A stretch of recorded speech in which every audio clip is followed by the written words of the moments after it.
We're going to do this in 3 steps. I want you to think about what Secretary Bernhardt said, what Amanda said. Keep it in your head as we think about this next layer that we're going to peel away from the onion that is our future, that is the future of America, that is our children's future. Please, a nice round of applause. We're going to bring out Justin Danhof from the National Center for Public Policy Research, Gentry Collins from Collins Anderson, Phillip Public Affairs, and Jim Lehman from DEPCON Power. How about it, folks?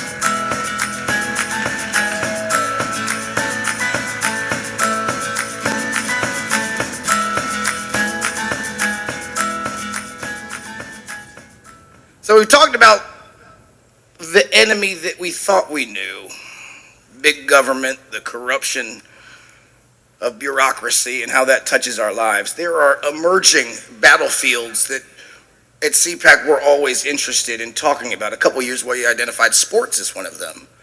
And sure enough, now you kneel at the anthem and nobody watches sports anymore. So what we're going to talk about is what's around the corner with these 3 outstanding gentlemen.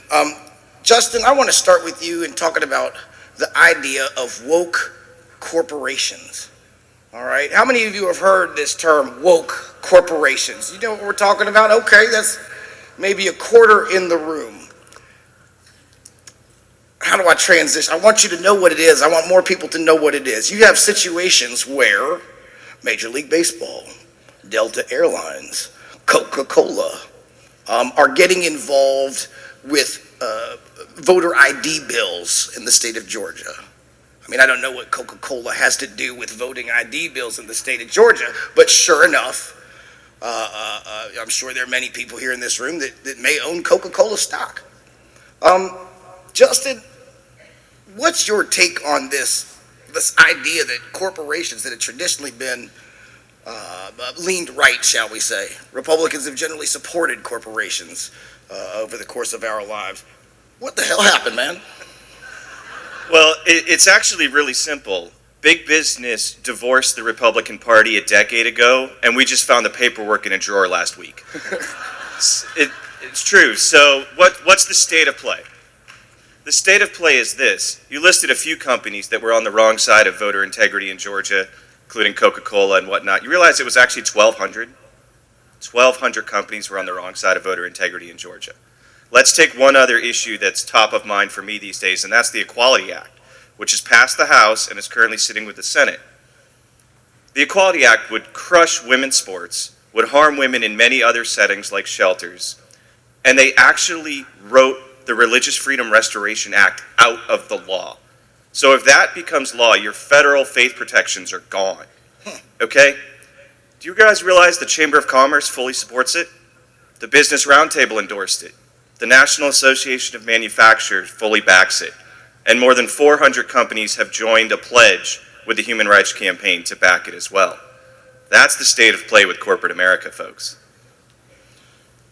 This is so important, folks. I mean, it's one thing to know that Ben & Jerry's ice cream is manufactured in Vermont by some Bernie Sanders supporters, but I want everybody to understand that the power of our pocketbooks and becoming smart about how we spend our money. There's a great deal of power working together. Gentry, there is this idea of, that the world that we're living in, America especially, the beacon of freedom and a capitalist society across the free world, is beginning a turn towards socialism. All right, what's that mean from the corporate perspective? What does it mean from the human perspective? Well, it's a wonderfully important question, and I think one that I'm really excited to talk to you all about. Ronald Reagan was on this CPAC stage in 1977 when America was at a similar place. We weren't sure the future still belonged to us. We had real weakness in the White House, and there were questions about whether American free enterprise and American capitalism could win another American century. And Ronald Reagan came to you, right? The foot soldiers of the conservative movement, and he said, have faith in your principles, but have enough faith to tell our story to next generation consumers and voters and leaders in language they understand. And I think, shame on us, we haven't done that since Ronald Reagan asked us to do it some 45 years ago. I think we've got to be able to tell the story of American free enterprise. We have 5,000 years of recorded human history, right? Which is a beautiful thing because now historians and scientists can go back for 5,000 years and they can look at every economic and political system and they can find what they yield. And what you find when you study those is a shocking consistency throughout the human experience. The human condition for 5,000 years was defined in every place and in every time and every people's by deprivation, subjugation, and death at age 30. From ancient Sumeria all the way till 1900, global life expectancy was 30 years old. In one American century, one, defined by the idea that we're all created equal, that the government derives its just powers from the consent of the governed, that's still us, and that we all have an equal opportunity to compete in the marketplace, to innovate, to demand better. One American century led us to life expectancy of 73, defined by so much richness and quality of life that we will lose more of our poor in America, more of our poor, to diseases of excess this year, heart disease, diabetes, obesity, and so forth. Right? That is one hell of a story. And how is it that woke corporations can think that the next generation only wants this garbage they're spilling today? Because we haven't done our job. We have not told the story of the power of American free enterprise, and the Chamber of Commerce has failed us on this score. It is time for us to stand up and do in our time what Ronald Reagan did for our movement in his time. Hear, hear.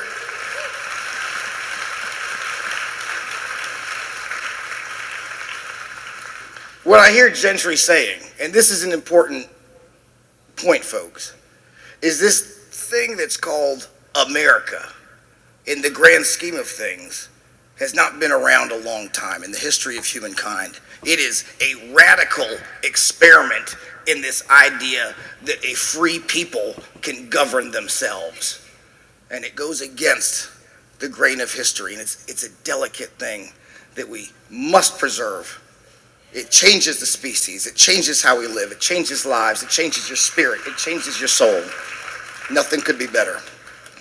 Jim Lehman, Gentry mentioned the role of entrepreneurship. You are the chief of one of the fastest growing, most innovative energy companies and have a unique perspective on how the economy is shifting and what it means to be an American corporation. We've mentioned some American corporations by name. What, by your standards, does it mean to be, let's call it, an America First corporation? Appreciate that, Ian. When I was playing linebacker for Coach Bryant at Alabama, I learned a lot about great defense. When I was fortunate to rise up in the engineering construction industry, and then form my own company out in Arizona about 8 years ago, it was all about teamwork. But then we also started seeing that this wokeism, that we wanted to be an example on the other side. So we learned how to play strong offense. We instituted a thing called our patriotism index scoring. And what we do in that is that, of course, we're out buying transformers and cable and products to build big, large, innovative solar power plants, teamed up with storage and gas, etc. All of the above, energy independence. We embrace that strongly. But we want to go another step further. So once we get our bids in, looking at time, schedule, cost, things like that, we look also at three things for every corporation that we look to buy from. Number one, how much of your supply is coming from the good old USA?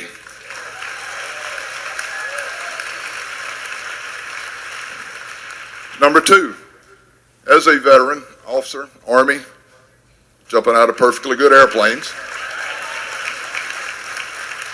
what percent of your staff and your team are veterans?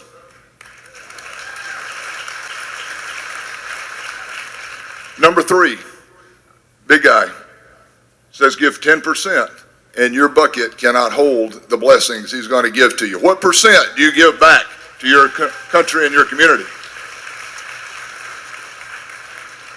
So column A, we assess all the typical technical, schedule, price. They're always going to be pretty close. We'll throw out the high guys and the low and then look in the middle. And then we say, okay, how are they doing on our PIS, our Patriotism Index score? That's when we decide who gets the order. The great thing about it is that what we're seeing today is they're learning over this 8 years. They now have shifted their supply system back to the USA. We're almost twice the American supply at almost 80% than any of our competitors. Another great compliment we got this year is one of my best worthy competitors adopted a new campaign system hit the first quarter this year. We hire veterans first. So we know it's working. Our competitors are doing, and our systems and our suppliers are doing it. So, thank you. Jim, I love your message. It's okay to do well, but it's more important to do good. And that's what you're doing. That's an important message that you are preaching, brother. Justin, it's important to let everybody know here at CPAC, this is part of who we are as an event, to give the folks here something that they can do when they leave here, all right? We're just here for a couple days. We're gonna have a good time.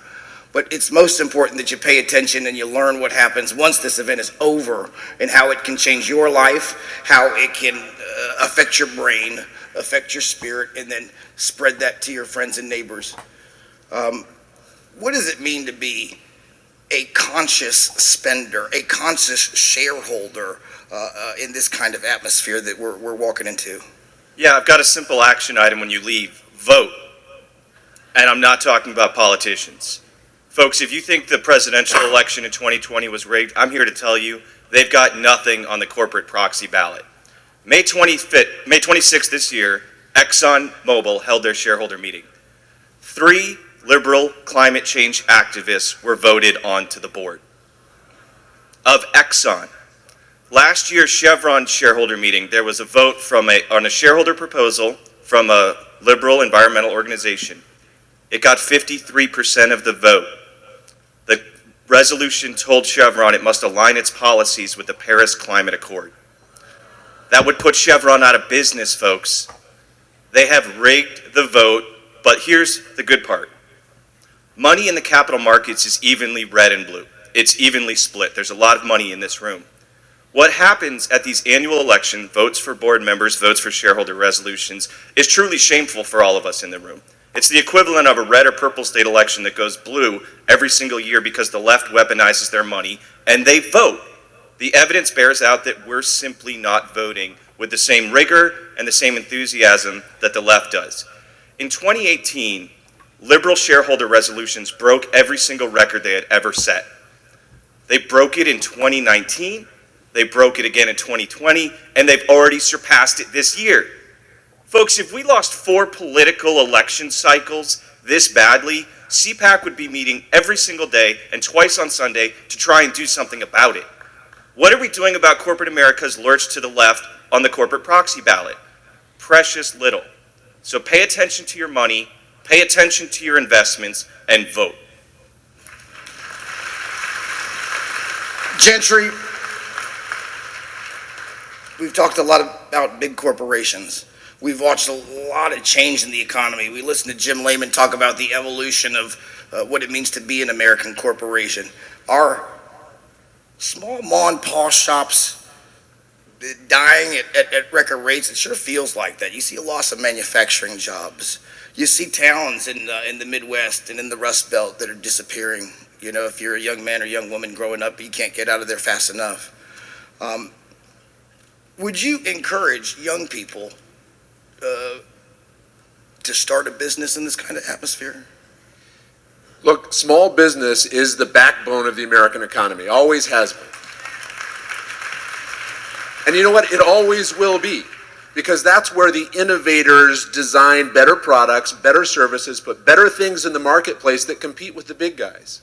I think the challenge is that Washington really is the swamp, as President Trump told us. That crony capitalists go to Washington to heap more taxes, more regulations, more barriers to entry for real American entrepreneurs and innovators. And if you didn't believe it before COVID, there can be no argument after. That there was one set of rules for the biggest of the big and a whole nother set of rules for all the rest of us trying to compete in the economy. That has to stop. Jim, I want to go to you very quickly before I let you guys go. This has just been brilliant. I hope everybody's learning just as much as I am over the course of my life. Look, I'm born in the 1970s. It's Jimmy Carter. It's gas lines. It's stagflation. We go through the 80s. Some of my earliest memories are watching our troops go over to the Middle East. The first time, then a second time.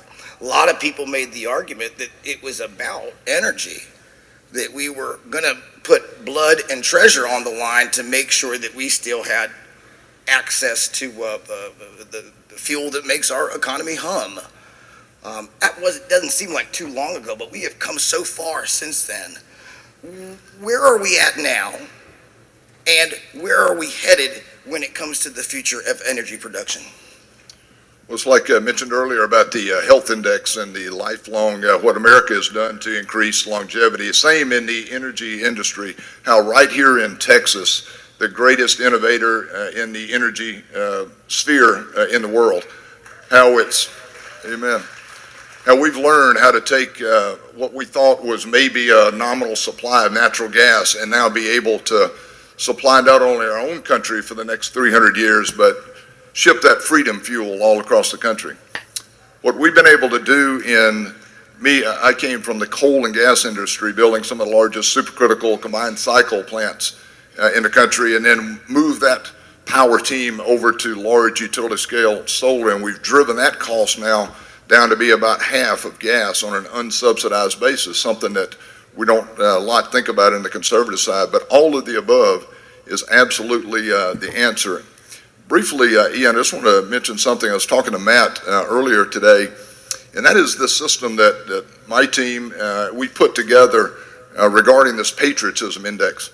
I was challenging Matt. I think I get an idea once in a while. I thought I had one today, and that is that I think American Conservative Union is one of the most well thought of, legitimate conservative groups out there. I mean, they stayed behind the president, they stayed behind our movement the whole time, not wavered. So I challenged Matt. I said, let's think about across the country that you become, your company could become the arbiter of that scoring system, of your patriotism scoring index. And in doing that, we all would then know where we can go buy our products. Let's all support the patriots out there. And